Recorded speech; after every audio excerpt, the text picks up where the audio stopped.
ජාවාරම්කරුවන්ට එරෙහිව නීතිය තදින් ක්‍රියාත්මක කිරීම, එවැනි ජාවාරම්කරුවන්ට තම තමන්ගේ රටවල් වල සංක්‍රමණය වීම ඉඩ ප්‍රස්ථා අවුරුවාලීම් කරුණු මේ මොහොතේ මම ඔබගේ අවධානයට යොමු කරනවා. දූෂණය සමාජයේ පුළුල් පරාසයක විනාශයට සහ ඛේදවාචකයට හේතු වන දොහොයි වසංගතයක් විදිහට අපි විශ්වාස කරනවා. දූෂණයට එරෙහි සටන භයානකයි.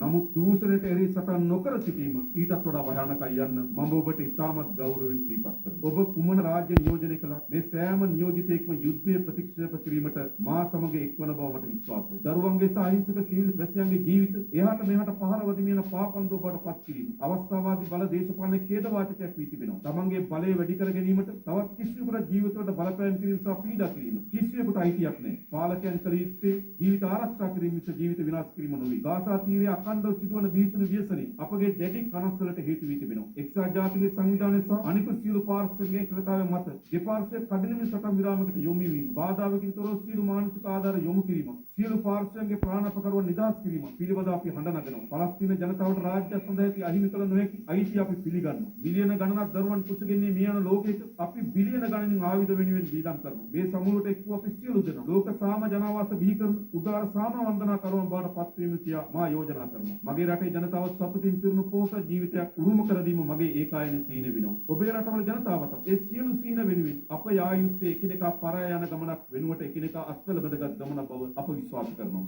බෙහෙවින් ස්තුතියි.